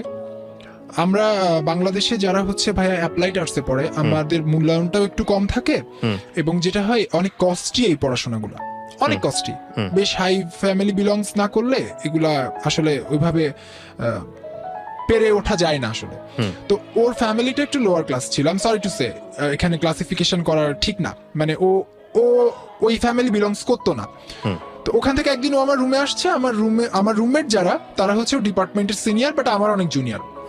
তো যেটা হয়, ওরা আমার রুমমেটরা বলছে যে ভাইয়ের সাথে পরিচয় হয়, ভাইয়া কিন্তু অনেক সিনিয়র। তো আমাকে সালাম দিয়ে পরিচিত হতে গেছে, আমি আবার একটু বড় ভাইগিরি করে বলেছি, ওর নাম বলার পরে তো আমি কি করবো, তো ছেলেটা ভ্যাক করে কেঁদে ফেলেছে। তো তখন আমার কথা মনে হয়েছে, মানে ওই বয়সে আমি যেমন ছিলাম, সেখান থেকে ওর প্রতি আমার একটা সফট কর্নার জন্মেছে। তারপরেও আমার সাথে ঘুরতো, থাকতো। আমার মনে আছে ও সদরঘাট আসবে, আমাকে বলছে যে ভাইয়া আমি তো ঢাকার কিছু চিনি না, আমাকে একটু সদরঘাট পর্যন্ত দিয়ে আসবেন। আমি সদরঘাট পর্যন্ত দিয়ে আসলাম, পরে বলছে আমার কাছে না টাকা নাই। তো আমি ওকে লঞ্চের ভাড়াও দিলাম, খাবারও কিনে দিলাম যে ও লঞ্চে করে যাবে। তারপরে একটা রিলেশনশিপ হয়ে গেল ওর সাথে আমার। কিন্তু আমি বুঝতে পারছি এটা ঠিক হচ্ছে না, এবং আমাকে অনেকেই বলছে এই রিলেশনশিপটা ভালো না, এবং আপনি যার সাথে রিলেশনশিপ করছেন বা তুই যার সাথে রিলেশনশিপ করছিস সে কিন্তু professional. I am sorry to say professional শব্দটা আমি এখানে ব্যবহার করছি, কারণ আমার মেসেজে প্রফেশনালিজমটা আসবে, এই বিষয়ের প্রফেশনাল যারা তাদের কথাটা আসবে।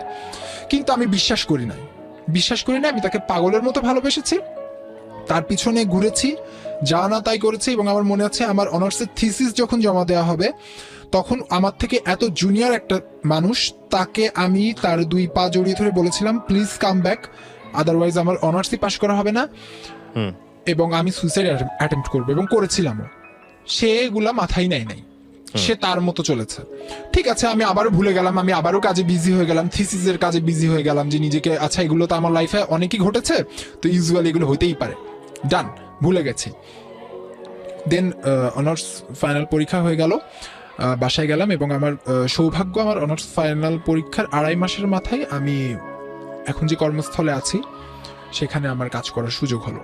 এবং ওনারা সার্কুলার দিলেন, সার্কুলারে সাথে যে বিষয়টা ছিল যে একটা রিটেন পরীক্ষা হবে, দেন হচ্ছে রিটেনে যারা পাশ করবে তাদেরকে দিয়ে একটা ওয়ার্কশপ করানো হবে। ওয়ার্কশপে আমার সাথে পরিচয় হলো ঢাকার খুব রিনাউন্ড আর একটা ইউনিভার্সিটির আর একটা গ্রুপের সাথে। সেখানে একটা ছেলে খুব ভালো আঁকে। আমি প্রথমে বলেছিলাম কিবরিয়া ভাইয়া যে আমার সুন্দরের প্রতি একটা আকৃষ্টতা আছে ছোটবেলা থেকে, এবং সে দেখতেও অসাধারণ সুন্দর, এবং সে লেফটি। তার এই বিষয়গুলো আমাকে খুব টেনেছে, কিন্তু কথাবার্তা হতো না কারোর সাথে। 3টা ইউনিভার্সিটির মানুষজন যেতাম, আমরা ওই 3টা কোরাম হয়ে থাকতাম, কেউ কারোর সাথে কথা বলতাম না। তো একদিন আমি নিজে থেকে তাদের সাথে আলাপ করে বললাম যে আমার ইউনিভার্সিটিতে একদিন এসো, ফর্মালিটিস জাস্ট, ফোন নাম্বার বিনিময় হলো। তো ওরা আসলো। আমি যে বিল্ডিংটাতে থাকি সেটা 5তলা ছাদে বসে আমরা আড্ডা দিচ্ছি, এবং ওই ছেলেটার মুখের উপরে একদম পুরো চাঁদটা পড়েছে। তো তখন আমি জানি না কেন জানি আমার ভেতরে একটা কিছু জন্মেছে, এবং আমি তখন জানি ওই ছেলেটার বলেছে যে তার একটা রিলেশনশিপ আছে একটা মেয়ের সাথে, হোয়াট এভার। তো আমি তখন ওকে প্রপোজ করি নাই, অ্যাজ এ ফ্রেন্ড আমরা কথা বলছি, আমাদের মধ্যে কথা হচ্ছে, কিন্তু কথাগুলো খুব কাব্যিক হচ্ছে। আমি ওকে লিখছি দূর হতে আমি তোকে সাধিব, গোপনে বিরহ ডোরে বাঁধিব, ও এই টাইপের রিপ্লাই দিচ্ছে। এরকম করতে করতে করতে করতে অ্যাট এ টাইম আমিও বললাম, ও বললো যে ঠিক আছে আমরা একটা রিলেশনশিপে আসতে পারি, এবং আমরা ফার্স্ট মিট করলাম মৎস্য ভবন এলাকায়। আমি ক্লু দিচ্ছি, এক্স্যাক্ট জায়গাটা বলছি না। এবং আমাদের রিলেশনশিপ শুরু হলো। ঢাকা শহরের বিভিন্ন জায়গায় আমরা ঘুরলাম, আমরা একসাথে শপিং করলাম, এবং আমরা সিদ্ধান্ত নিলাম আমি তখন হল ছেড়ে দিব, এবং আমরা একসাথে থাকবো, ও আর আমি একসাথে থাকবো, এই সিদ্ধান্ত নিলাম। একসাথে থাকলামও কিছুদিন। তারপরে হঠাৎ একদিন কি হলো, এটা আমি এখন বুঝি, ও যে ফ্যামিলি বিলংস করে এবং ওর যে সোসাইটি এবং ওর যে কালচার, ও ছোটবেলা থেকে যেভাবে বড় হয়েছে অনেক সেন্সিটিভ।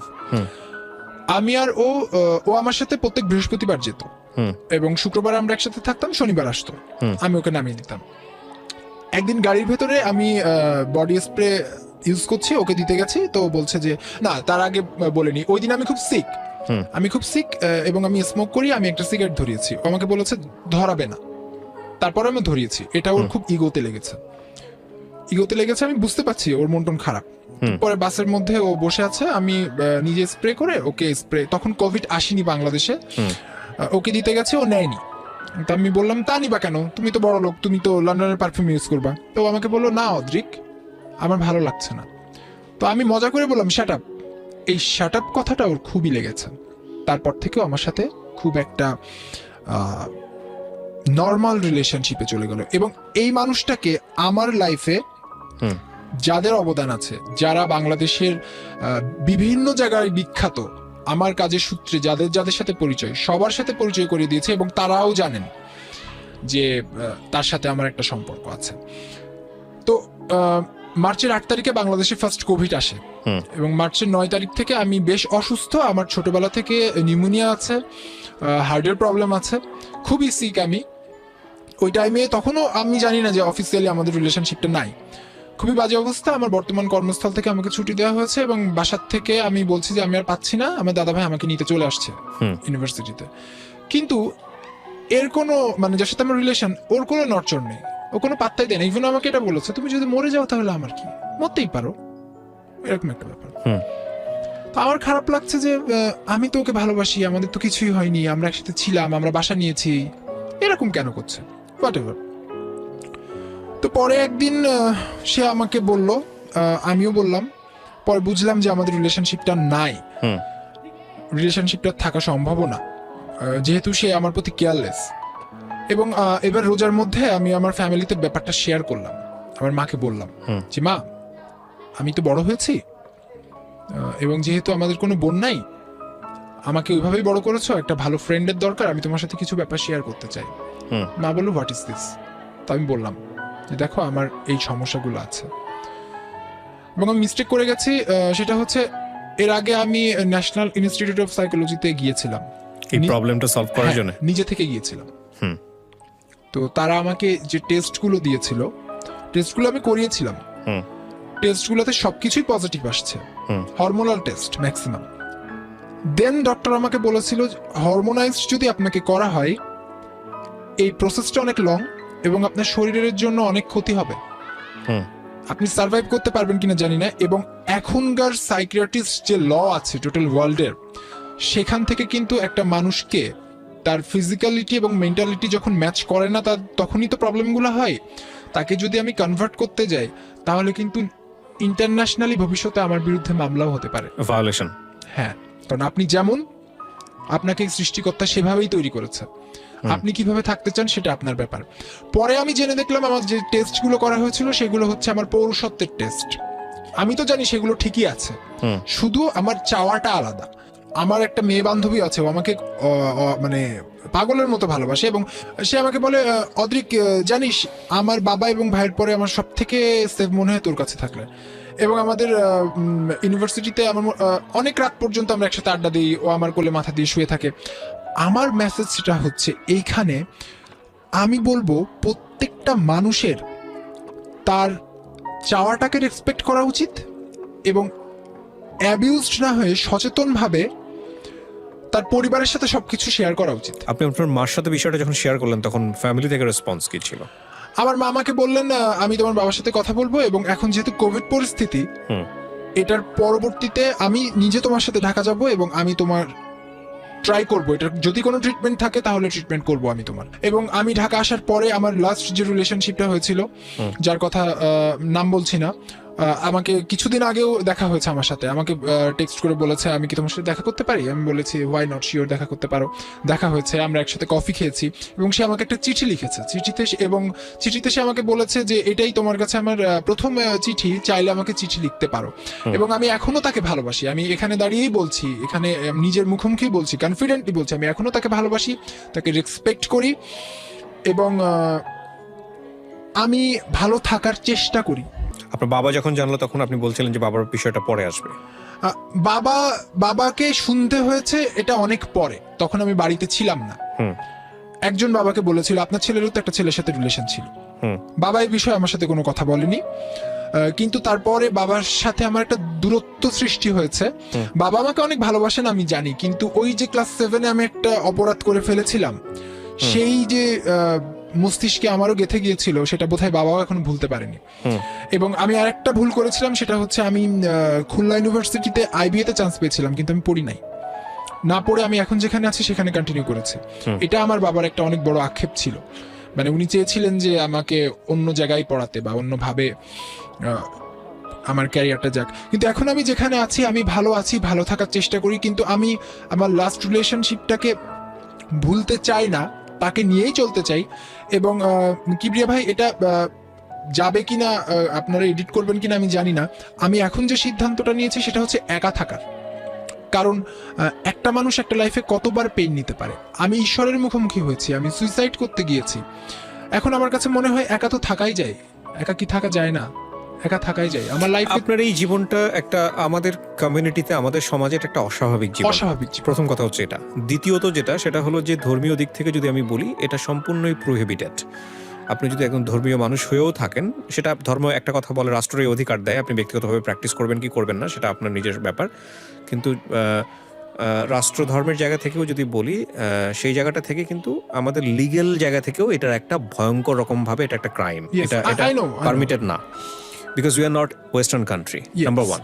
কিন্তু যদি আপনার এই গল্পটা, আমি কয়েকটা বিষয় আমি মনোযোগ দিয়ে শুনেছি, আমি কোনো ইন্টারাপ্ট করিনি, যদি আপনার এই গল্পটা অনেক বড় মেসেজ আছে, যদি এরকম হয়ে থাকে, I am not a psychiatrist, but as a listener হিসেবে বলেন, মানুষের জীবন গল্প শোনার জায়গাটা থেকে বলেন, সেখান থেকে যদি আমি কিছু পারসেপশন আপনার এই গল্প শুনে গ্রো করতে পারি এবং হুইচ ইজ যদি রাইট হয়ে থাকে, তাহলে অনেকেই অনেক বড় একটা মেসেজ পাবেন। সেটা হলো যে আপনার সাথে শৈশবে যে আচরণগুলো হয়েছে বা যে কমিউনিটিতে আপনি বিলং করেছেন, সামহাও আমি যেটা বলি যে বাচ্চাদেরকে শরীরের সীমানা বোঝানো, কোনটা গুড টাচ কোনটা ব্যাড টাচ, এই বিষয়গুলো বোঝানো, এবং কোন বয়সে কোন আচরণটা করা যাবে কোন আচরণটা করা যাবে না, এটা পারফেক্টলি বোঝানো, যেটা আপনি খুব সুন্দর করে শুরু করেছিলেন সিগমুন্ড ফ্রয়েডের কথা বলে, শিষ্ণকাল বা কিছু একটা বলেছিলেন, আমার খুব ভালো লেগেছে, চমৎকারভাবে শুনছিলাম আমি। তো এই বিষয়গুলা সম্যক একটা ধারণা দেয়া যে একটা ছেলের মধ্যে যে পুরুষত্ব গ্রো করার যে স্টেজগুলা, সেগুলো যাতে ডিরেইলড না হয়, কোনোভাবে মিসইউজ না হয়, কোনোভাবে যাতে কারো দ্বারা অ্যাবিউজ না হয়, এতে করে যে তার পুরো মনোজাগতিক পরিবর্তন আসতে পারে, তার চাওয়ার জায়গাটা যে পরিবর্তিত হয়ে যেতে পারে, ভয়ঙ্কর রকম একটা রিস্কে পড়ে যেতে পারে, সেরকম একটা ঘটনা ঘটে থাকতে পারে আপনার জীবনে। আমি আবারও বলছি, আমরা একটা সাইকিয়াট্রিস্ট, বাট ঘটার সম্ভাবনা থাকে, আর যেহেতু আপনার স্টোরির প্যারাডাইমটা এরকমই, তো এরকম হয়ে থাকলে সেটা নিঃসন্দেহে আপনাকে যে লাইফটা দিয়েছে আমাদের বর্তমান সমাজে, that is one kind of curse life. এটা আমার ইভালুয়েশন। বিকজ আপনি আপনার মনের জায়গা থেকে যেভাবে মানুষকে চাচ্ছেন, যেভাবে আপনি চিন্তা করছেন, আপনি ডেফিনেটলি সেই রকম সোসাইটি আমাদের সোসাইটিতে পাবেন না। এবং সেই জায়গাটা থেকে প্রতি মুহূর্তে আপনার যে যুদ্ধটা, সেই যুদ্ধে আপনাকে কাটিয়ে উঠতে হবে সুন্দরভাবে বেঁচে থাকার জন্য। এখন এখানে অনেকগুলো রেমেডি আছে। রেমেডির জায়গাটায় একটা যেটা হচ্ছে সায়েন্সের জায়গা থেকেও কিছু রেমেডি আছে। আপনি যদি রিলিজিয়ন খুব ভালো প্র্যাকটিস করেন, সেখান থেকেও কিছু দিক নির্দেশনা আছে। ইন্টারাপ্ট যদি করি, শিওর।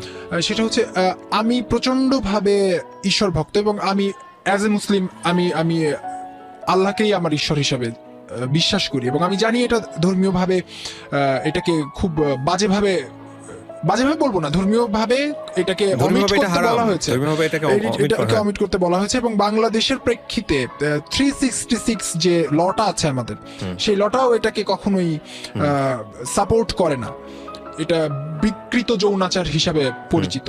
কিন্তু আমাদের মতো বলবো না, আমি তো একটা জায়গায় পৌঁছেছি, একটা জায়গায় আছি, এরকম অনেক মানুষ আছে ভাইয়া যাদেরকে আমি দেখেছি। আমি সেই জায়গাটা থেকে আমি অবশ্যই আপনার সঙ্গে দ্বিমত পোষণ করি না। প্রথম কথা হচ্ছে যে রাষ্ট্র যেটা আপনাকে পারমিট করে না, আপনি যদি একটা সোশ্যাল লিভিং পার্সন হয়ে থাকেন, সোসাইটি তো আপনি গ্রো করে না, সোসাইটি কিছু এথিক্স নিয়ে চলে, সেখানে ধর্মীয় আচার-আচরণ থাকে, রাষ্ট্রীয় নিয়ম আচরণ থাকে, সমস্ত কিছুই থাকে। প্রথম কথা হচ্ছে আপনার এই গল্পটা আমি কেন রেডিওতে নিলাম, S a one kind of কিন্তু একটা ব্রাভো অ্যাটিটিউড, কারণ আমাদের জায়গা থেকে বিষয়গুলো নিয়ে কথাবার্তা খুব কম বলা হয় গণমাধ্যমে, একেবারেই না বললেই নয়।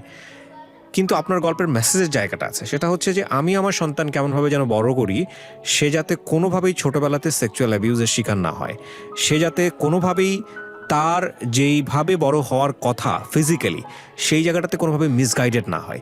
মিসগাইডেড হলে এই রকম আপনার মতো জায়গায় আসার সম্ভাবনা থাকে। এখন কথা হচ্ছে যে আপনার গল্পের মধ্যে এলিমেন্টসগুলো আছে, সে কারণেই আসা। কিন্তু একজন সাইকিয়াট্রিস্ট, একজন ফিজিশিয়ানই ভালো বলতে পারবেন যে আপনার এটা ন্যাচারাল কিনা, কিংবা আপনার এটা বলা যেতে পারে যেটা আপনার মধ্যে গ্রো করেছে সেটা আপনার ওই শৈশব না থাকলেও গ্রো করতো কিনা।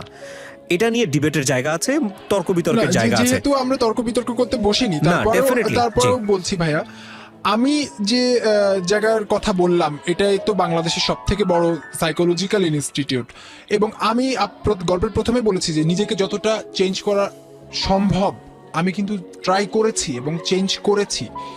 আমার গলার ভয়েস, এটা তো গড গিফটেড, এটা তো আমি চাইলেও, এটা কিন্তু মেলই না, কিন্তু আমরা যদিও এখানে অনেক বেশি ভাইব ইউজ করেছি, চেঞ্জ করে দিয়েছি আপনার ভয়েস, কিন্তু এখানে সত্য কথা বলতে যেটা, যে আমি যতক্ষণ গল্পটা শুনলাম, আমি নিজ কানে আমি আপনাকে সামনাসামনি দেখছি, আপনার আচরণের মধ্যে বা আপনার প্রেজেন্টেশনের মধ্যে কিন্তু মেইলি কোনো কিছুই আমার চোখে পড়েনি। হয়তো আপনি জায়গাগুলোতে অনেক কাজ করেছেন, না সেটা কিন্তু পড়েনি, এটা আমার অনেক স্ট্রাগল করতে হয়েছে, এবং এটার জন্য ওই যে পেছনে মানুষের যে কথাগুলো, আমি কেঁদেছি।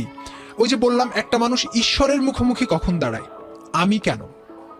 বন্ধুদের মধ্যে যে এই যে শারীরিকভাবে হিউমিলিয়েট হওয়া বা অ্যাবিউজ হওয়া, এই জিনিসটা অনেক সময় অবচেতন মনেই করে ফেলে অনেকে। বন্ধু 1 বছরের বয়স 2 বছরের বয়সের ডিফারেন্স অনেক সময় হয়ে যায়। সমকামিতা এমনভাবে স্প্রেড করেছে বা এমনভাবে আমাদের জানার লেভেলে এসছে, এই বিষয়টা সম্পর্কে আমরা সম্যক ধারণা রাখি না। অনেকেই এটাকে ভয়ঙ্কর রকমভাবে ট্যাবু মনে করি। Still it is taboo in our society. তো সেই জায়গাটা থেকে অনেক সময় দেখবেন যে বন্ধু একটা ছেলের কাঁধে হাত দিয়ে রাস্তায় চলাচল করছে, তাকেও আমরা বাঁকা চোখে এখন দেখছি। রাইট, দেখছি, হাত ধরে আমরা চলি না, রাইট, দেখছি। কিন্তু আমার শৈশবে আমি মনে করতে পারি যে আমার এক বন্ধু ছিল যার সাথে আমরা একসাথে খাইতাম, একসাথে খেলাধুলা করতাম, একই টিমে না থাকলে খেলতাম না। এই বিষয়গুলো আমি এখনকার ছেলেমেয়ের মধ্যে দেখলে কিন্তু আমি অনেক বেশি বাঁকা চোখে তাকাবো, বিকজ অফ দিস। তার মানে এই জায়গাগুলো থেকে আসলে কোনটা বিপদগামী হচ্ছে, কোনটা বিপদগামী হচ্ছে না, this is a very complex term. বাবা মাকে এখানে একটা খুব গুরুত্বপূর্ণ ভূমিকা পালন করতে হবে। একটা গল্প আমি আপনার পুরো গল্পটা শুনে যেটা বুঝেছি যে আপনার বাবা একজন ডাক্তার ছিলেন। তিনি যদি ছোটবেলা থেকে বিষয়টাকে অনেক বেশি টেক কেয়ার করতেন, বাবার সঙ্গে যে দূরত্বটা আপনার ছিল, ওই দূরত্বটা যদি না থাকতো, তাহলে হয়তো আপনি একটা স্বাভাবিক জীবনে থাকতে পারতেন আজকে। কারণ আমি যতটুকু বুঝি যে আপনার মনোজাগতিক অলওয়েজ আপনাকে একটা যুদ্ধের মধ্যে দিয়ে যেতে হয়েছে, এবং এখনো হচ্ছে। একটু ইন্টারাপ্ট করি ভাইয়া, সেটা হচ্ছে আমার এক কলিগ, ও আমার থেকে বেশ ছোট। রিসেন্টলি ওর সাথে আমার দেখা হয়েছে, কারণ কোভিডের কারণে তো মিডিয়া বন্ধ ছিল জানেন, আমরা ঘর থেকে সবাই কাজ করে পাঠিয়েছি, সেভাবে কাজ হয়েছে। তো কিছুদিন আগে যোগাযোগ হওয়ার পরে এখন তুই সম্পর্ক হয়ে গেছে, হয় না একসাথে কাজ করতে করতে। তো আমাকে সেদিন বলছে, ভাইয়া আপনার কথা মনে হতে না, সেদিন আমার মনে হলো আপনি কেন জানি সুইসাইড করবেন। দ্যাট মিনস আমার ভেতরে এই জিনিসটা কাজ করে, এই কারণে আমাকে দেখে হয়তো ওর মনে হয়েছে। আমি সুন্দরভাবে বাঁচতে চাই, একটা সুন্দর লাইফ চাই। সেখানে একটা মানুষ আমার পাশে থাকুক কি না থাকুক, সেই চাহিদাটা আমার আর নাই আসলে এখন। আমি সেইটা প্রুফ করতে চাই। It's difficult. এবং আমি চাই এই মেসেজটা দিতে যে এভরিথিং ইজ পসিবল যদি মানুষ চায়, কারণ আমি তো এতগুলো বিষয় পার করে এসেছি। দুইটা বিষয় আছে, আমি এই জায়গাটাতে আমি আপনাকে দুটো সাজেশন বলতে পারি পুরো গল্পটা শুনে। একটা যেটা হচ্ছে যে আপনার কমিউনিটি লজিকটাকে অ্যাকসেপ্ট করা, কমিউনিটি এথিক্সটাকে অ্যাকসেপ্ট করে সেখানে নিজের ভেতরের যুদ্ধটাকে জয়ী হওয়া। যে না, কমিউনিটি যেটা মনে করে আমার 10 জন মানুষের সঙ্গে বাঁচতে হবে, আমার সোসাইটির সঙ্গে বাঁচতে হবে। এই সোসাইটি আমার চাওয়া যদি আজকে রাইটও থাকে, এই সোসাইটি রাতারাতি পরিবর্তন হবে না। এই সোসাইটির পরিবর্তন হতে হয়তো বা, যদি আপনি মনের মধ্যে আশা রাখেন যে না বিজ্ঞান একসময় সব কিছুকে অ্যাকসেপ্ট করে নেবে, বিজ্ঞানের জায়গা থেকে যদি আপনি বলেন, তাহলে হয়তো পরিবর্তন হতে বাংলাদেশের মতো সোসাইটিতে যদি আসে কখনো, অনেক সময় লেগে যাবে। তাহলে আপনার জীবন দশায় আপনি এটা পাচ্ছেন না, তাহলে তো আপনি কমিউনিটি ম্যান। আপনি যদি কমিউনিটিকে অস্বীকার না করেন, তাহলে আপনার কমিউনিটির এথিক্স নিয়ে বাঁচতে হবে। সেখানে ধর্ম আছে, সেখানে সামাজিকতা আছে, সেখানে রাষ্ট্রের নিয়ম আছে, সবকিছু মিলে নিজের ভেতরের যে যুদ্ধ, সেই যুদ্ধে আপনাকে জয়ী হতে হবে। নাম্বার 1, এটা হচ্ছে সবচাইতে আমি মনে করি ওয়াইজ ডিসিশন আমার জায়গা থেকে। তবে এটা খুব টাফ, ভয়ঙ্কর রকমভাবে টাফ। কারণ আপনার বয়স যদি এখন 25-26 হয়ে থাকে, আমি যদি ভুল না করে থাকি, 25-26 বছরের আপনার যে গাঁথুনি, সেই গাঁথুনিকে ভেঙে চুরে নতুন করে গড়া it's not easy job. 2 number যেটা, সেটা হলো যে আপনি কিছুই মানলেন না, সারাটা জীবন এরকম করতে করতে নিজের কাছে হারলেন, চারপাশের মানুষের কাছে হারলেন, হারতে একটা সময় নিঃশেষ হয়ে গেলেন। That is the worst way. কিন্তু এখানে আমার যেটা নিয়ে দ্বিমত বা বিতর্কের জায়গা আছে, সেটা হলো যে অনেক মানুষই, বিশেষ করে আমি যখন এই বিষয়গুলো নিয়ে যখন মানুষের কাছ থেকে জানা শুরু করি, বিশেষ করে আপনাদের মতো যারা আছেন, এরকম কিছু পর্ব হয়েছে আমি শুনেছি, এবং আমি প্রথম দিকে সম্যক ধারণা রাখতাম না। তো আমি যখন এই মানুষগুলো সম্পর্কে গল্পগুলো শোনা শুরু করলাম, তখন আমার কাছে যেটা মনে হয়েছে, এই মানে কমিউনিটি যারা আপনাদের মতো যারা বিলঙ্গিংস, এবং যারা আমাদের মতো সাধারণ মানুষ, আমি ডিফারেন্স করছি না, তাদের একটা ভয়ঙ্কর রকমের মিসকনসেপশন আছে। কনসেপশনটা হচ্ছে যে এরা ইচ্ছা করে এই কাজটা করে। তো আমি অনেক গল্প শোনার পরে আমার কাছে যেটা মনে হয়েছে যে না, এই যে পারসেপশনটা ভুল।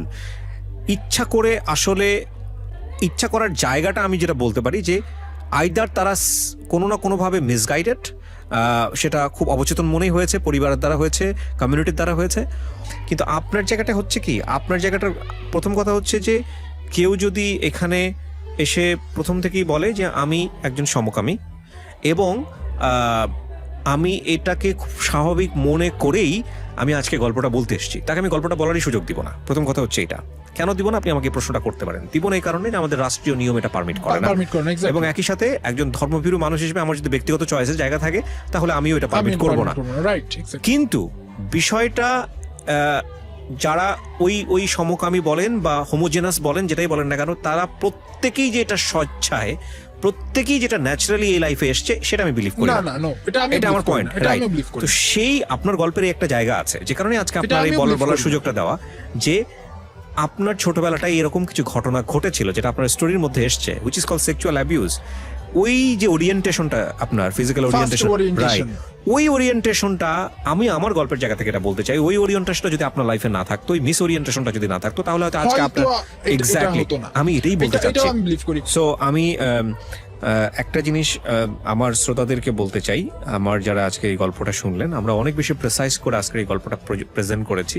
এই বিষয়গুলো আমাদের সামাজিকতায়, আমাদের সোশ্যাল লিভিংয়ে, আমাদের সমাজবিজ্ঞানে এগুলো এখন খুব আলোচিত চর্চিত বিষয়। এই বিষয়গুলো নিয়ে কথা হচ্ছে, এগুলো নিয়ে অধিকারের কথা উঠছে সারা দুনিয়াতে।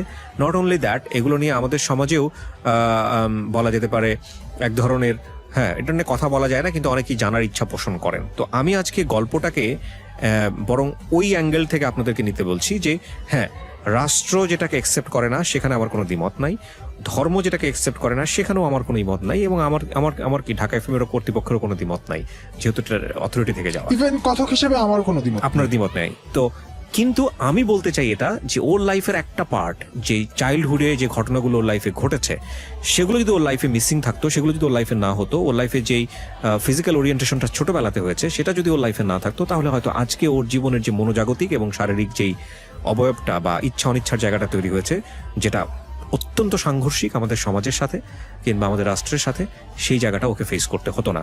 তো আমি এটা আবার বলছি, হতে যদি যদি শব্দটা আমি ইউজ করছি এবং এটা সম্ভাবনা থাকে, তো সেই জায়গাটা থেকে আমি মনে করি আপনার সন্তানকে বড় করার সময় অবশ্যই, সেটা ছোট হোক আর যাই হোক না কেন, ও কার সঙ্গে মিশছে, এবং ওকে যে বয়সে গিয়ে এই ধারণাগুলো দেওয়া উচিত যে বাবা, এটা আমাদের ডেইলি লিভিংয়ের একটা পার্ট, এবং এগুলো এই বয়সে গিয়ে হয়, এইভাবে হয়, প্রকৃতির মধ্যে আছে এটা, এবং এটা শুধু মানুষের মধ্যে না, এটা প্রকৃতির মধ্যেও আছে, কিন্তু আমাদের চর্চিত জীবনের খুব গুরুত্বপূর্ণ একটা অংশ।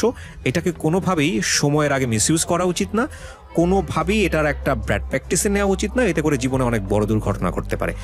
মানে ওই বয়সে যেভাবে বোঝানো উচিত সেভাবে যদি আমরা বোঝাই, ওর ফ্রেন্ড কাদের সাথে ও মিশছে, কি জিনিস ওর এন্টারটেনমেন্টের জন্য ব্যবহার করছে, কোথায় ও যাচ্ছে, ওকে লিবার্টি দেন, বাট আপনি খোঁজ খবরটা পারফেক্টলি রাখেন। এক্স্যাক্টলি। আরেকটা জিনিস ভাই, আমি সরি একটু ইন্টারাপ্ট করি, আরেকটা জিনিস সেটা হচ্ছে একজন বাচ্চার সাথে খুব ফ্রেন্ডলি ভাবে মিশতে হবে।